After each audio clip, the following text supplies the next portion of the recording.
Okay, hi Vermont history students. This is the video for Unit 11, and I'll try to keep it short. Just wanted to say that the Town Meeting 5 is up, and I'm looking forward to any responses to those documents.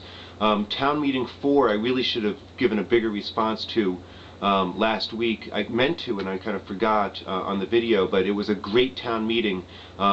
Jennifer and Lindsay both had amazing responses, and there seemed to be more unity than there was in the Gilded Age one previous to that. So it was a really interesting town meeting with really clever responses, and I hope that Town Meeting 5 will be even better.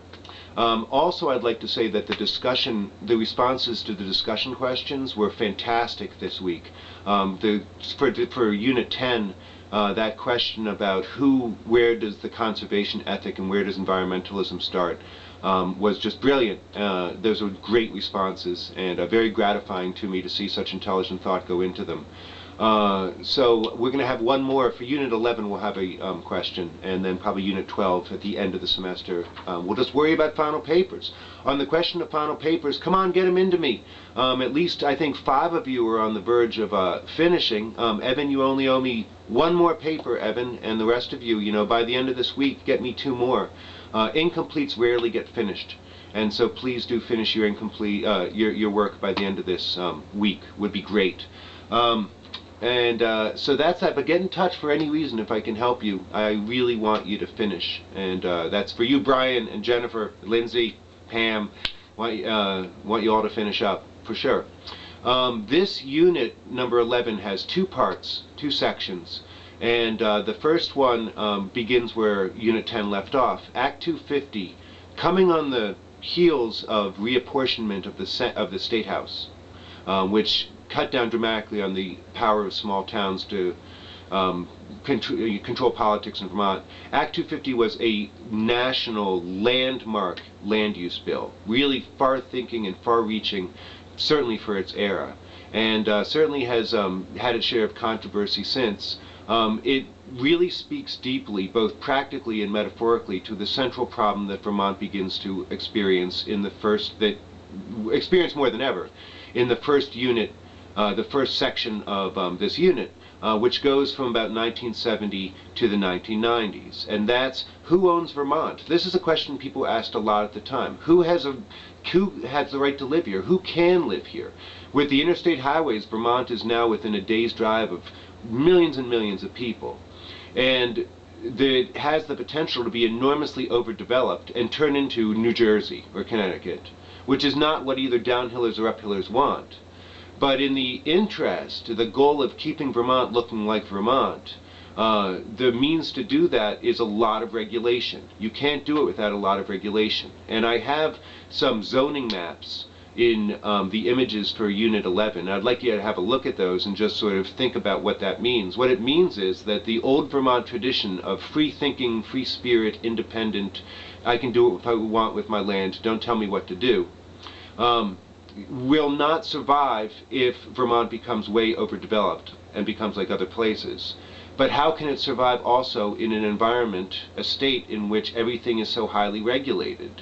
And so it's sort of like a can't-win proposition. Either you don't regulate the state and it is way overdeveloped, or you do regulate the state and it becomes a playground for the rich in which the normal people can't afford to live there anymore.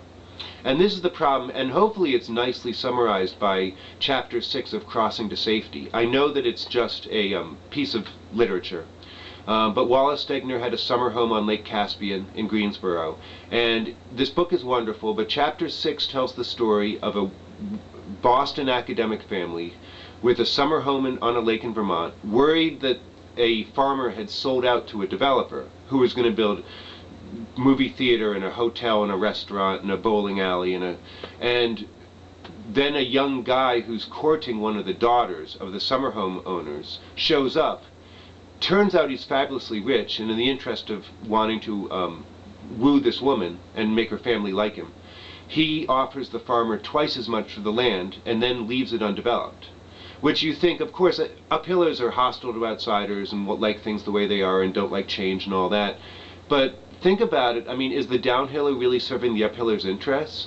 After all, would have been working in that hotel? Who would have waited tables in the restaurant? Who would have worked at the movie theater and the bowling alley? It was the local people. And are downhillers going to manipulate the state in a way that makes it seem like it's uphill, but actually makes it impractical for regular working class people to live here? And so that's a general problem, and it accelerates in the 1970s, because that's the first decade since 1800 to 1810, the first decade in 160 years, that Vermont exceeds the national rate of population growth. It had been a long time. And it's not just hippies on communes, it's also people going to work at IBM and people buying summer homes and people moving to Vermont because it's so much more accessible. And so there is the challenge, and the regulation increases and goes on, and leads you to the second part of this unit, which is the Take Back Vermont movement. And Take Back Vermont movement was fantastic era for a Vermont historian. You've never ever seen so many people using and manipulating the phrase Vermonter so much. So it was really entertaining for me. He's a real Vermonter, he's not a real Vermonter. If Ethan Allen was here today, it originated theoretically as a response to the ruling by the state Supreme Court that same-sex couples should be given the same legal rights as heterosexual couples who were married. And after what most downhillers thought was a very democratic process, the state legislature passed a law, the Civil Unions Law, which said it's not marriage, but it's about legal rights. And then downhillers were like, yay, let's go have a beer. Everything's good. But people I was living in Essex, working in Burlington, we began to hear these echoes of Take Back Vermont from the countryside. And wondered what it was about, but it was a big thing out in the country. You'll still see Take Back Vermont signs in places.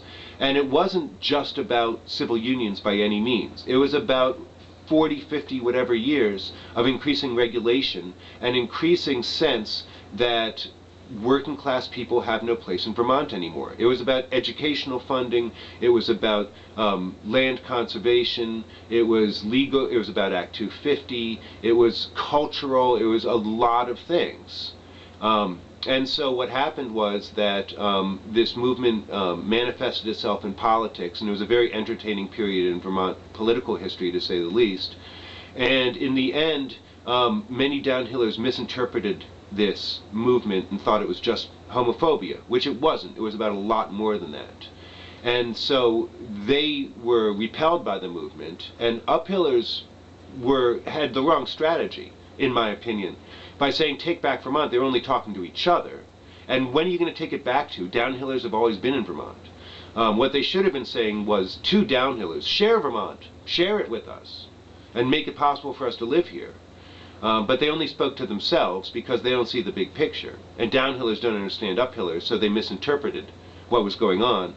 So the two sides just went like that, and nothing got done, once again, in the finest Vermont tradition. But I want you to answer for me the question on the blackboard. And if you don't feel like you have enough information, please write me or ask me, whatever, so that you can get to that place. Is the Take Back Vermont movement evidence that at the time Vermont was actually constructively moving closer to the goal? The goal of Vermont has always been to reconcile the most fundamental contradictions of the human experience. Everyone wants to be free and everyone wants to be equal.